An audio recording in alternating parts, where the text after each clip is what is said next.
Hi, everybody. I just wanted to update you and let you know what's been going on.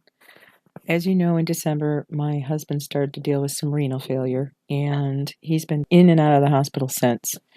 He's currently in a nursing home. He goes to dialysis 3 times a week, and I was finally able to get him started on a new chemotherapy pill. So hopefully you'll indulge me for a minute while I show you some photos of him and I through the years, being as we've been together since 1979. I thought you might enjoy seeing that. He's still alive and kicking, but he's quite weak, and things are not going our way currently. Because he is in dialysis and going through chemotherapy, they don't consider him out of treatment, so he can't get hospice care right now. He will be coming home Sunday, and it's going to be a trial, let me tell you, because he's not sleeping. So hopefully I can work with our doctor and get it to a point where he can sleep, because that way I can sleep. This picture is him on Super Bowl Sunday. I brought him home to watch the game with me. And in the last year, he's lost about 100 pounds. So you can see how different he looks. But while I've been trying to keep my sanity, I've been doing some painting. These are an acrylic pour. And basically, it's a really simple technique. And I just put wooden letters on top, painted with gold leaf paint. And this one has a sewing machine for me. And the J for him has an old car because he loves classic cars. This is a resin pour painting similar to the one I showed you in my last video. It actually has sand at the bottom and some shells. And this is just a free form of a beach, because the one thing he would like to do if he does get better is to travel to a beach.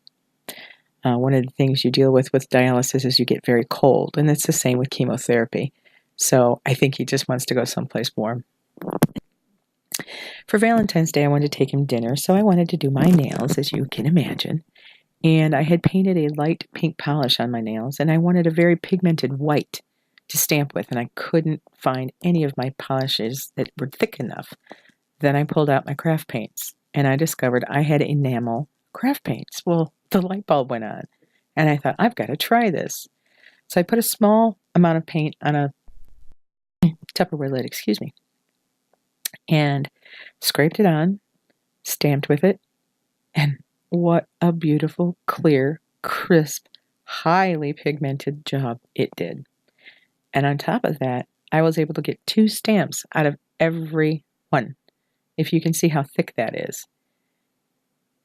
So I'm showing you here on black, and it is absolutely opaque, 100% opaque. Now, I do a second stamp on here, but this one's a little too light. Generally speaking, I can get 2, but I kind of played around for a minute there. I'm using way too much paint here. When I did it on my nails, I had just put it off to the side and applied it to the stamping plate with a nail or with a brush, the same as you would when you're using it directly out of a nail polish bottle. And as you can see here, I'm getting 2. The third one's a little too light, but definitely 2 beautiful, crisp images came off of that stamp. But I wouldn't pull it bottle like I did here. I would put it off to the side and apply it to the stamping plate with a brush. You don't waste as much paint as I am. Although an entire bottle of this is usually around $2. Depending on where you get it, it can be as cheap as $1.50 or as much as $3.25. That's nothing compared to 1 bottle of stamping polish, as you know. And this has approximately 5 times as much as 1 stamping polish. Not only that, you can mix these colors. I can mix the black and white to get the perfect shade of gray. I can add glitter.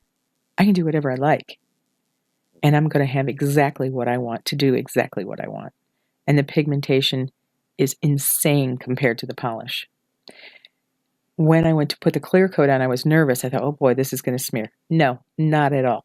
And it wasn't even 100% dry when I did it. But that's what I wanted to see. Does this smear? No. It is absolutely crisp. Now, you'll see a picture of a glass on top. And the reason for that is because you can bake this on glass and it's permanent. Now, I want you to see here. See that white on top of that parchment paper? You can see it. That's how thick the pigmentation of these paints is. I don't know if there is a stamping polish where you could see the white that clearly on something as light as a parchment color. I do black on the black as well, and I'll show you a close-up in a moment. But, as I said, these come in hundreds of colors. Yeah, see, can you see the black on the black and gray? it shows up beautifully. The image is as crisp and clear as you can imagine. I did it on very fine ones as well as more open designs like this. And if you've ever had a problem with a larger design and you scrape off the paint and a lot of it goes away and you pick up and you're missing a lot, I didn't have that at all with this because the paint is so thick and the pigmentation so dense. And this is a color chart of this company's color range. That's just this company. Why would you ever buy fingernail polish or stamping polish again? I haven't run into any stamp that I can't make this work and work beautifully. So I'd love for you to try it and then let me know how much money you're going to save. Please give it a shot. And please keep my husband and I in your thoughts and prayers. And as always, be well and stay positive.